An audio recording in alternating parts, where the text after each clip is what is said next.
In this video will be another setup on the DJI Ronin SC. This is actually YouTuber requested. There are two YouTubers which actually requested for this setup, so I'm gonna do a tutorial today. It is the Canon 200D with the Canon 18 to 55 millimeters 3.5 to 5.6. So this is basically the kit lens.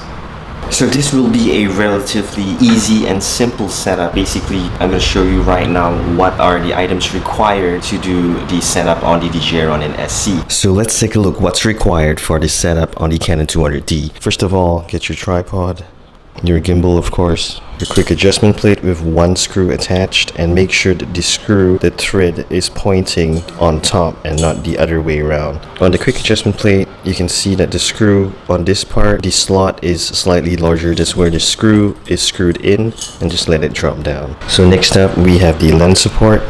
So there are two sides to the lens support. This side of the screw is larger than the other side, so take note of that. And you have the lens support screw. So the lens support screw enters the largest side of the lens support, like that. Later on, you'll be screwing this under the lens if required, if you want to. If not, you can just leave them out. And last of all, get a screw or a coin, as you will be needing this to screw in this screw over here. So basically that's it. There is no cable required for the Canon 200D because it is currently not supported. The Canon 200D does not have a USB-C port, neither does it have a micro USB port. So the body of the Canon 200D or the SL2 only weighs in at 453 grams, whereas the Canon EFS 18 to 55 millimeters f3.5 to 5.6 only weighs in at 200 grams. So total setup will only be 653 grams, a lot lighter setup than the usual ones that we did previously. So let's get straight to the mounting. So grab your camera, remove the lens cap, remove the lens hood. We don't want any additional unnecessary weight. If you do want to use an ND filter, you can throw it on, and if you want to use a shotgun mic, which will definitely play a part in making the setup more difficult, you can do so. If not, the audio mic on this Canon 200D is actually pretty good. So grab your tripod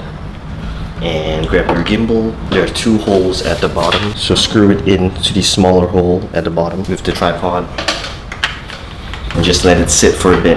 Get your Canon 200D, get your quick adjustment plate and the words with the lens beneath. Follow the direction of the lens. So this will be following the direction of the lens, and we're just gonna screw it into the bottom right here. Just use your fingers and screw it in. So just use your fingers and screw that in. Make sure that it's flushed.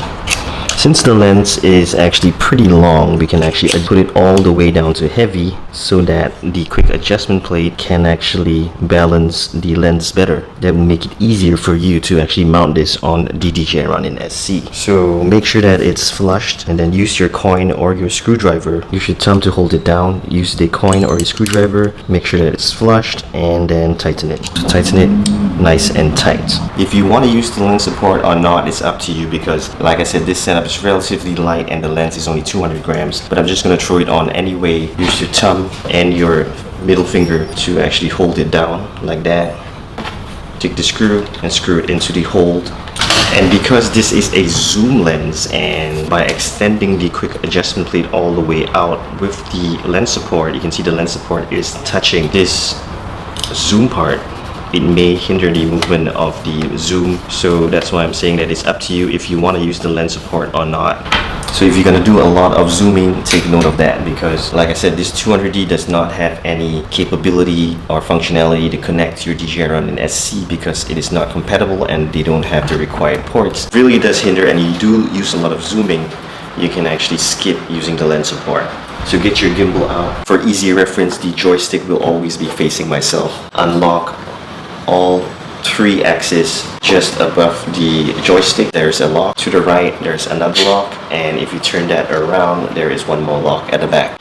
So unlock all three, open it up, make sure that the pan axis is facing in the same direction towards you with the joystick. Once that's in place, you can lock the roll axis, and if you want to lock the tilt and the pan axis as well, you can do so. If you want an easier way of mounting, you can lock it just like that.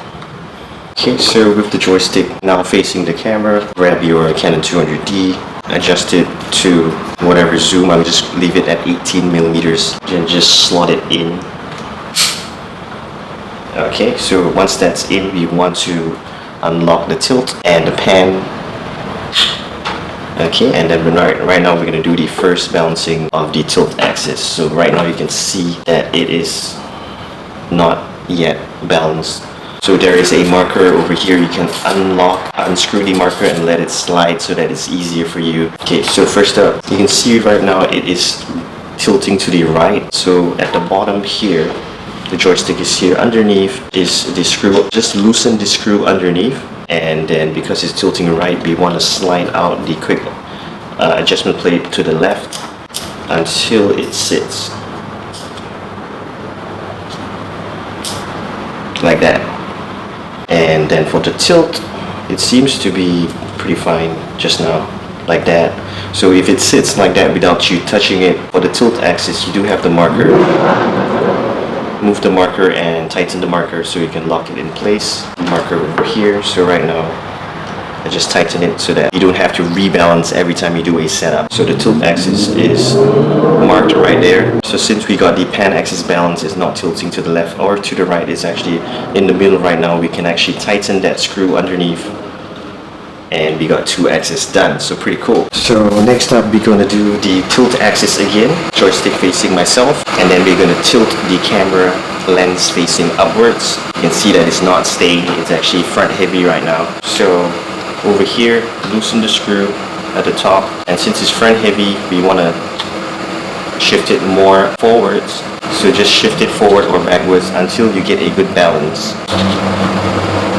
That's right, so it stays. So I'm just gonna tighten that. It stays. Now I'm gonna do the roll axis. So I'm gonna unlock the roll axis, and then we're going to balance the roll axis. So we got the front, top, and the left and right all settled.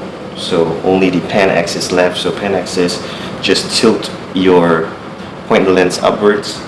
Point your camera 45 degrees and it should stay. For light cameras like this, normally it will stay. For if you're using slightly heavier cameras, doing the roll axis, normally it will just roll back. No matter which marker on the roll axis you actually try to balance it, it doesn't work because it keeps rolling back sometimes if it's too heavy. But in this case, you can see that it stays, so that's pretty good. You need to make any adjustments here and there, just do so right now. You can see that it's actually slightly back heavy right now. It does tend to tilt backwards like that. So I'm going to make another adjustment. Remember to tighten the roll axis once you've balanced it. On my marker, it shows at number 2. Okay, that should be good. And no cable required again. So just power it on. Turn on your camera as well into video mode, and there you go.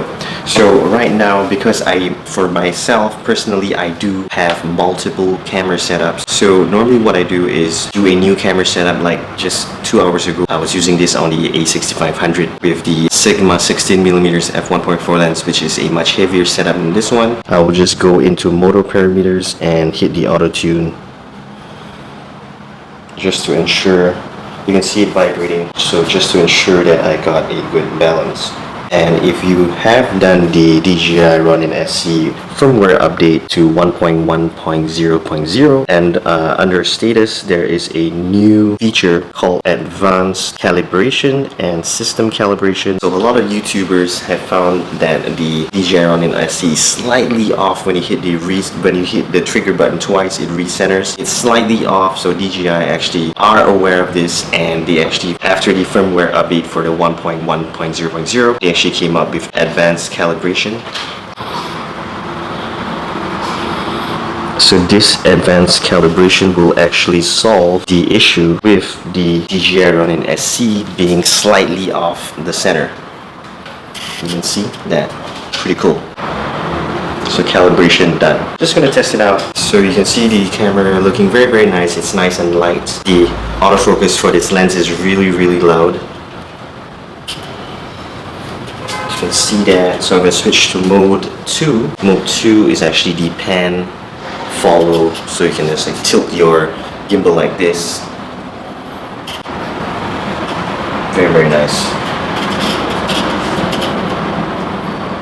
Okay, and then 360 barrel roll for mine is in mode 3. So you're gonna press that and it should automatically face upwards. Again, if you don't have the 360 barrel programmed under one of your modes, you can just hit the mode button 3 times, press it 3 times, and that is a shortcut to go into your 360 barrel roll. That is only available in firmware 1.1.0.0. If you haven't updated, you won't be able to have this shortcut. So I did set the barrel to slow, because for myself I will be doing a lot of post video editing, so I'm shooting at 1080p 60 frames per second, so that's why I set the barrel roll to slow so that I can actually do very nice speed ramping in post. So I'm going to do the infinite barrel roll right now. So infinite barrel roll, look, no hands. So infinite barrel roll also available on firmware 1.1.0.0. If you haven't already watched my video on the firmware update, I'll leave the link in the description for you to check it out.